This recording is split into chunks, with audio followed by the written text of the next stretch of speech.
The closer we get to November, the more we hear about tariffs. That's on the agenda for both presidential candidates vying for your vote. But is tariff just a fancy word for tax? And who pays that tax?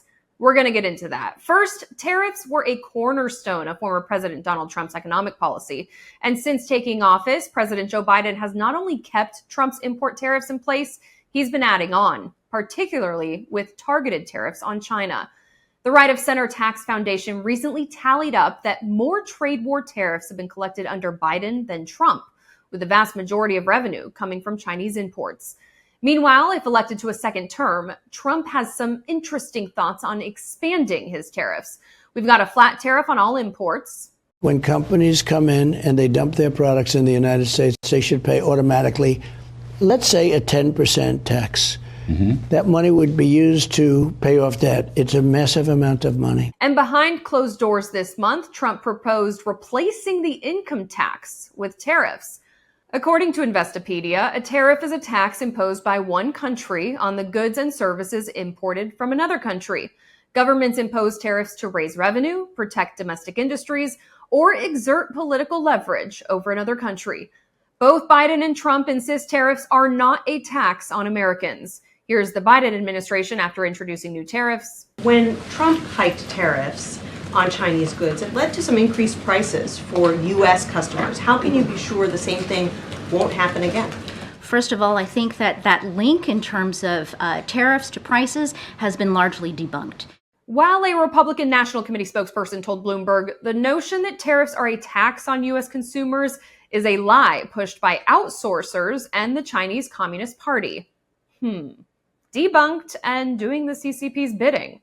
We interviewed 3 analysts from 3 think tanks across the political spectrum. We've got Brendan Duke from the Center for American Progress, a left-leaning think tank, Chris Towner from the Bipartisan Committee for a Responsible Federal Budget, we'll put them down the middle, and Preston Brashears from the Heritage Foundation, a conservative think tank. Let's start with Brashears on the right. The truth of it is that it is a tax. It is something that gets passed along to consumers.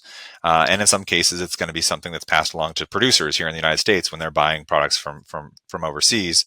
Towner in the middle. By the most technical basis, it is a tax on imports, right?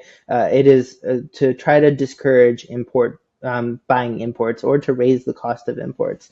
It is definitely a tax, and the fact is that it raises the cost of living for everyone when we have more tariffs. And Duke on the left, who recently did analysis on Trump's 10% flat tariff proposal. I crunched the numbers and calculated that this would raise taxes for a typical family by about $1,500 a year annually. So every year they would pay that tax.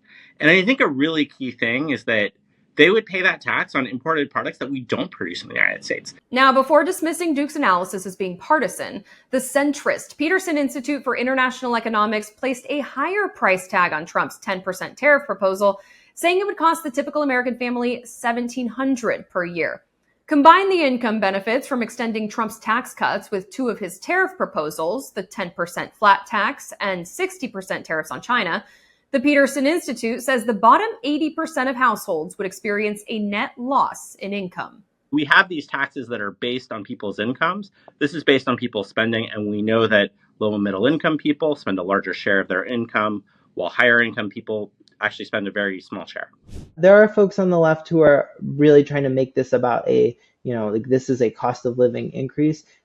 It does raise significant revenue. So on the one hand, yes, it raises prices, but really it's a flat across the board tax increase.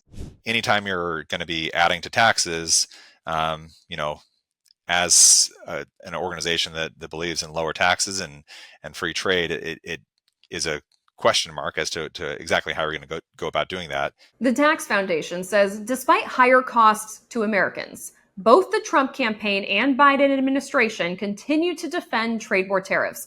They say it's a gap between the economic reality, tariffs are a tax passed on American producers and consumers, and political messaging that tariffs hurt foreign nations and help the U.S. economy.